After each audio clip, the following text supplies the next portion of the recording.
Hello बच्चों, आपका स्वागत है साइंस जीवी चैनल पे।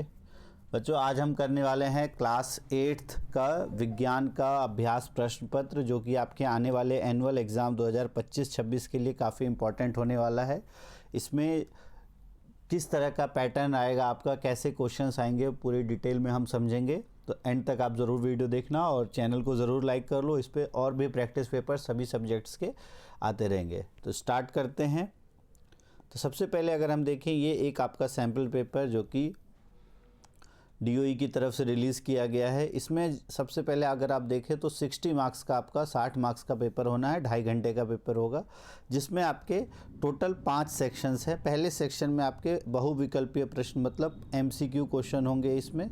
उसके बाद सेक्शन बी में, सेक्शन ख में आपके टोटल 4 क्वेश्चंस होंगे, जो कि 2 से 2 अंक के होंगे। और फिर उसके बाद खंड ग सेक्शन सी में भी टोटल आपके 3 प्रश्न होंगे, ये 3 अंक के होंगे। तो ये आपका टोटल 8 मार्क्स का होगा। ये 12 और 8 20, 20 और 9 हो जाएगा, ये आपका 29 मार्क्स का। और ये आपका 15 मार्क्स का। और उसके बाद ये आपका 16 मार्क्स का सेक्शन। इस तरीके से टोटल आपके 60 मार्क्स हो जाएंगे। अब स्टार्ट करते हैं। सबसे पहले MCQs देखते हैं जो खंड क में आने वाले हैं।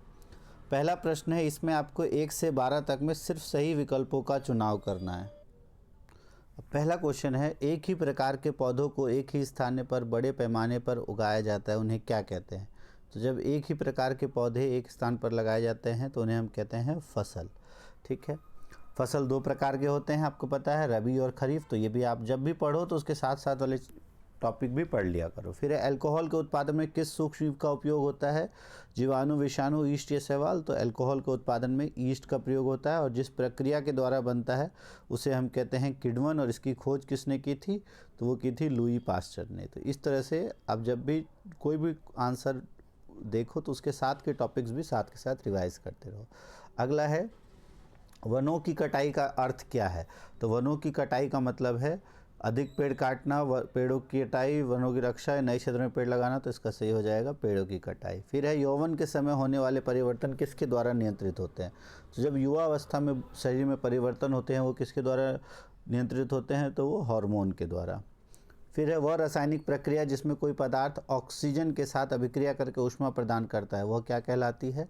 श्वसन, ऑक्सीकरण, दहन या जंग लगना? तो ऊष्मा जब निकलती है तो उसको हम दहन कहते हैं। फिर है, वह न्यूनतम तापमान जिस पर कोई पदार्थ आग पकड़ता है, इसे हम इसका ज्वलन ताप कहते हैं। फिर है, कौन सा विद्युत का सुचालक है जिससे विद्युत पास हो सकता है? अशुद्ध जल, नल का पानी, शुद्ध जल या चीनी का घोल? तो अशुद्ध जल नहीं है, शुद्ध जल भी नहीं है, और चीनी के घोल में आयंस नहीं होते, ये भी नहीं है। तो इसका सही आंसर है नल का पानी। फिर है, वह द्रव जो विद्युत का चालन करता है उन्हें हम क्या कहते हैं? तो उसे हम कहते हैं चालक। तो ऑप्शन नंबर सी।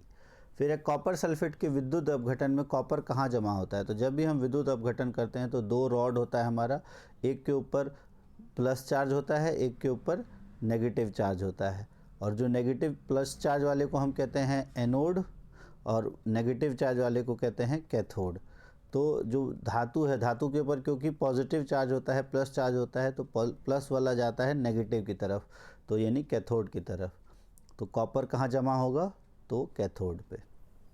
फिर है, जब किसी वस्तु पर 2 बल विपरीत दिशाओं में कार्य करते हैं तो कुल बल कितना होता है? तो जैसे मान लो कोई वस्तु पर अगर 2 बल विपरीत दिशाओं में, ये इस तरफ खींच रहा हो, ये इस तरफ खींच रहा हो, तो कुल बल कितना होगा? इन दोनों का अंतर। तो इसका सही आंसर है ऑप्शन नंबर बी।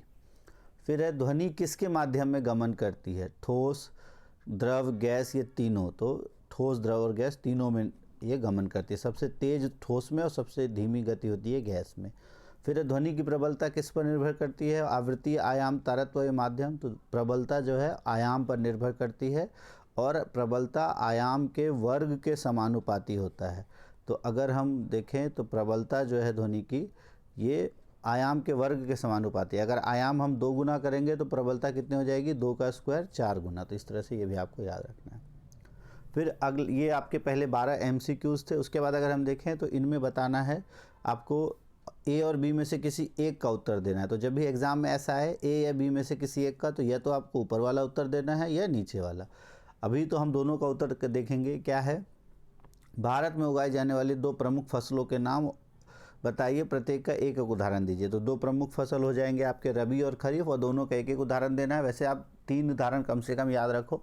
एक उदाहरण तो बहुत ईजी है, रबी का हो जाएगा आपका गेहूँ और खरीफ का हो जाएगा धान। इसके अलावा भी बाकी आपको 2-3 याद रखना है। खरीफ में जैसे जूट हो गया, कपास हो गया, रबी में आपका दाल हो गए, मटर हो गया, ये सब आपका उसमें आ जाता है रबी में।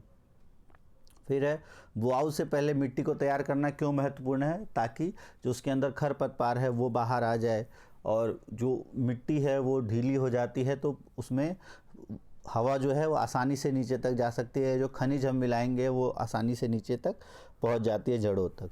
फिर है यौवन आरंभ के समय लड़कों में होने वाले 2 परिवर्तन। तो कंधे चौड़े हो जाना, मुँह, दाढ़ी और मूंछ का आ जाना, ये सब आप बता सकते हो। फिर ए और बी में किसी एक का उत्तर लिखना है। कोक क्या है, इसका एक उपयोग लिखना है। तो कोक जो है वो कोयले का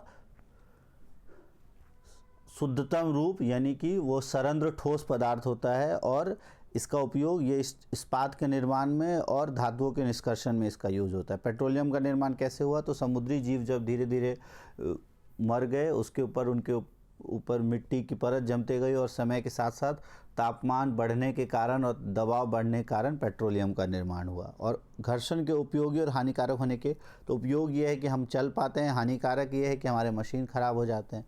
तो ये इस तरह का आपको आंसर कैसे लिखना है वो भी हम देख लेते हैं। देखो, तो भारत में उगाई जाने वाली 2 प्रमुख फसल, तो एक इस तरह से आपको आंसर लिखना है, खरीफ फसल, रबी फसल। उदाहरण एक एक। बुआई से पहले मिट्टी को तैयार क्यों किया जाता है? तो मिट्टी तैयार करने से मिट्टी ढीली होती है, हवा का आना जाना बेहतर होता है, जड़ें गहराई तक जा पाती है, पोषक तत्व मिल पाते हैं, खरपतवार हट जाते हैं, जिससे फसल की वृद्धि अच्छी होती है, ग्रोथ बेहतर होता है। फिर लड़कों में होने वाले 2, तो शरीर और चेहरे पर बाल का बढ़ना, आवाज़ का भारी होना, कंधे चौड़े हो जाना। फिर है कोक क्या है? तो इसका एक उपयोग लिखना है। तो कोक एक सख्त पोरस काला पदार्थ है जो कोयले से मिलता है। इसका उपयोग धातुओं के निष्कर्षण में रिड्यूसिंग एजेंट के रूप में किया जाता है। पेट्रोलियम कैसे बना? तो पेट्रोलियम लाखों साल पहले समुद्र तल में डूबे हुए मरे हुए पौधों और जानवरों के बचे हुए हिस्सों से बना था। ज़्यादा प्रेशर, गर्मी और हवा की गैर मौजूदगी में ये धीरे धीरे पेट्रोलियम में बदल जाते हैं। फिर है घर्षण के उपयोग। तो उपयोग क्या है? जूते और ज़मीन के बीच घर्षण होने के कारण हम चल पाते हैं, और नुकसान है कि मशीनों के बीच घर्षण से उनमें टूट फूट होती है। उसके बाद अगर हम देखें, जो 5वां क्वेश्चन आपका ये था। फिर 6ठा क्वेश्चन अगर आप देखो, हमारे दैनिक जीवन में सूक्ष्म जीवों के किन्हीं 3 उपयोग लिखना था। बहुत सारे उपयोग हैं, उनमें से कोई आपको 3 लिखना है। और एंटीबायोटिक या प्रतिजैविक क्या होते हैं? तो रोगाणु जो है, जो रोग जनित जीवाणु है, उनको ख़त्म करने के लिए जो रसायन होते हैं उन्हें हम कहते हैं एंटीबायोटिक। और 2 उदाहरण देना, वैसे 4 आप याद रख लेना, स्ट्रेप्टोमाइसिन, टेट्रासाइक्लिन, एरिथ्रोमाइसिन, ठीक है, और पेनिसिलिन। तो ये इस तरह, इसका आंसर ये भी देखते हैं, हमने लिखवाया हुआ है। फिर आपका घर्षण के अलग अलग प्रकार क्या है? 3 प्रकार हैं, लोटनिक घर्षण, स्थैतिक घर्षण और सर्पी घर्षण।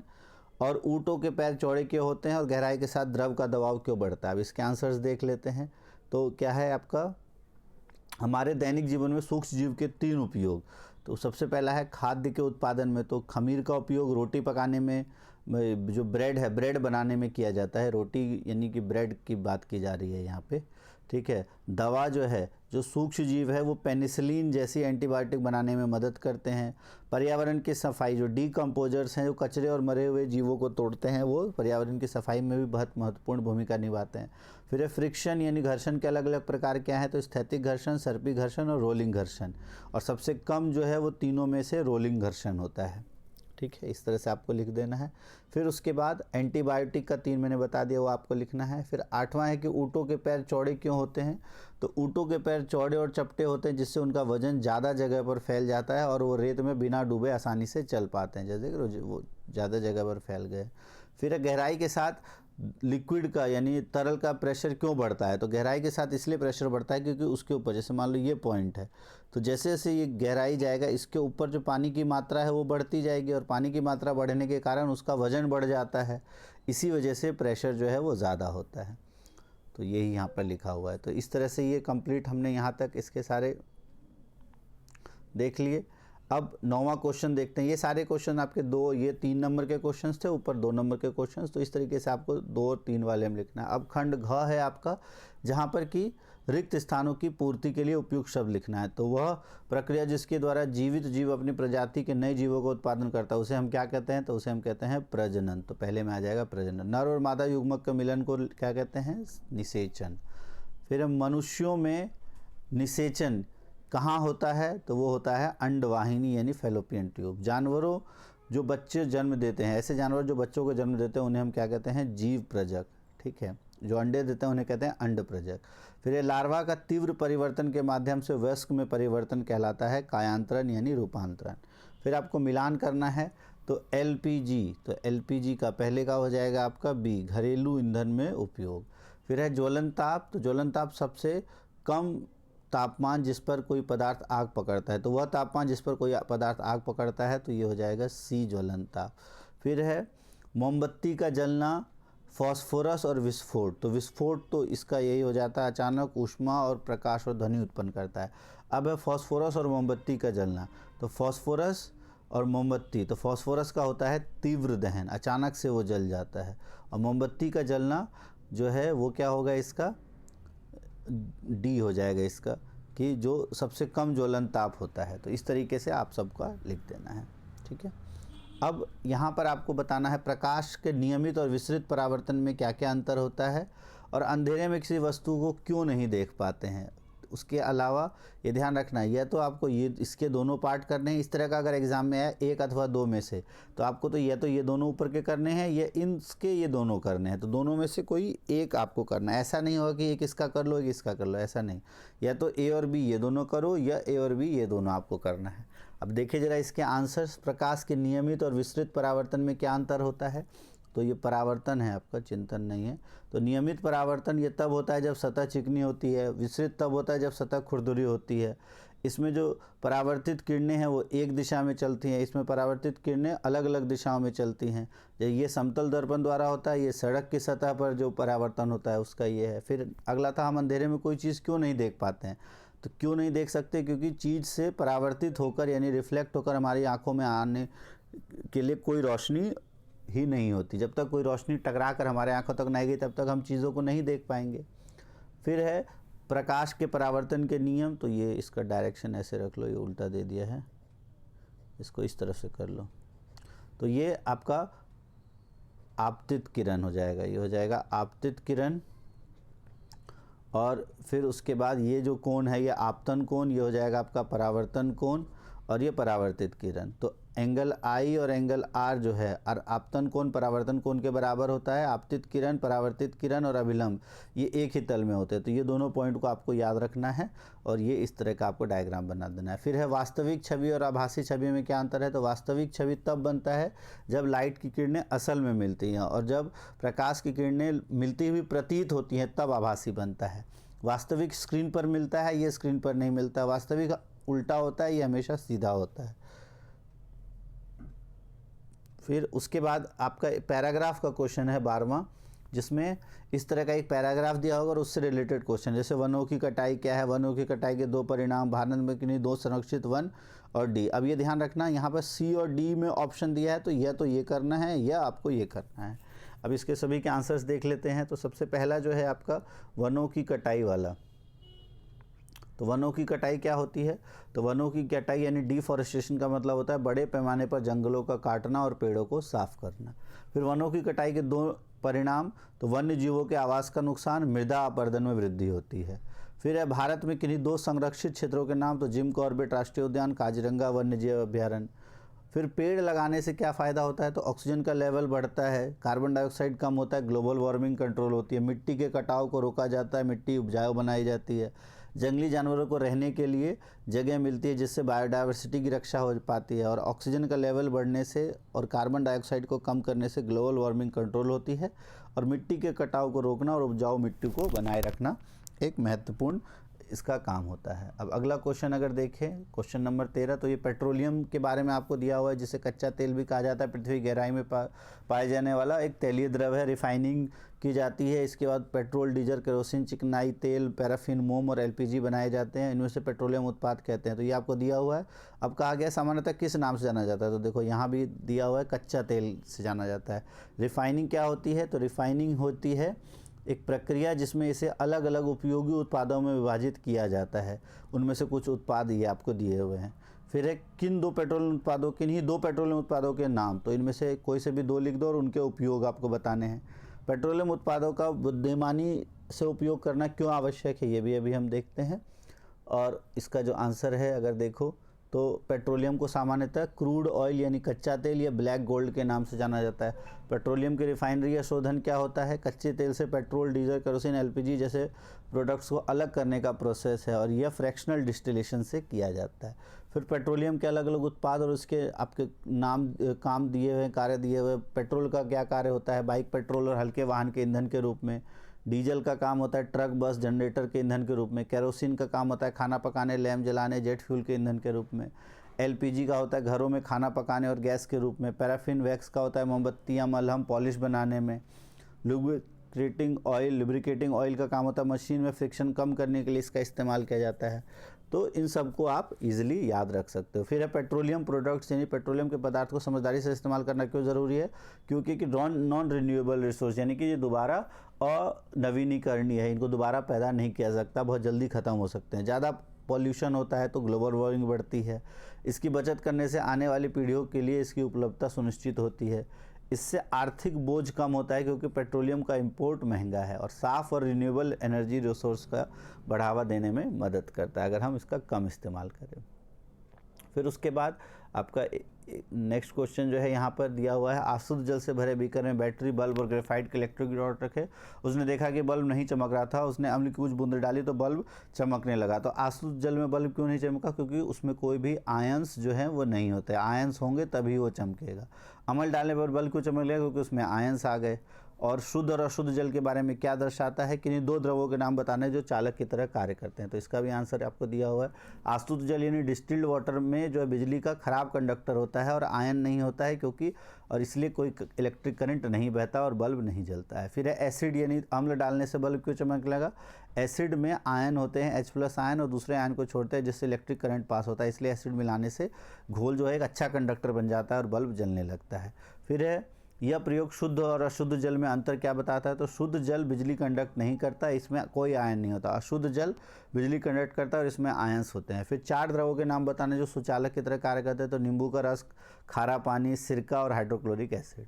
अब लास्ट जो है आपका क्वेश्चन नंबर 15, इसमें आपको दिया हुआ है कंपन क्या होता है। तो कंपन जब भी आगे पीछे की गति होती है उसे हम कहते हैं कंपन। कंपन रुकने से ध्वनि पर क्या असर होगा, इसमें भी C और D में से कोई एक करना है। तो आप ध्यान रखना, जो भी लास्ट के 3 क्वेश्चन है, अगर आप ध्यान से देखो तो लास्ट के हर एक क्वेश्चन में आपको इस तरीके का दिया हुआ है जहाँ पर कि आपको C और D में से एक करना है। ठीक है, यहाँ भी आपको इसमें भी दिया है C और D में से कोई एक करना है। तो वहाँ पर आप ये ध्यान रखना, C और D में से ही कोई एक आपको करना है। तो 12, 13, 14, 15, 16 ये 5 क्वेश्चन, 12, 13, 14, 15 4 क्वेश्चंस हैं।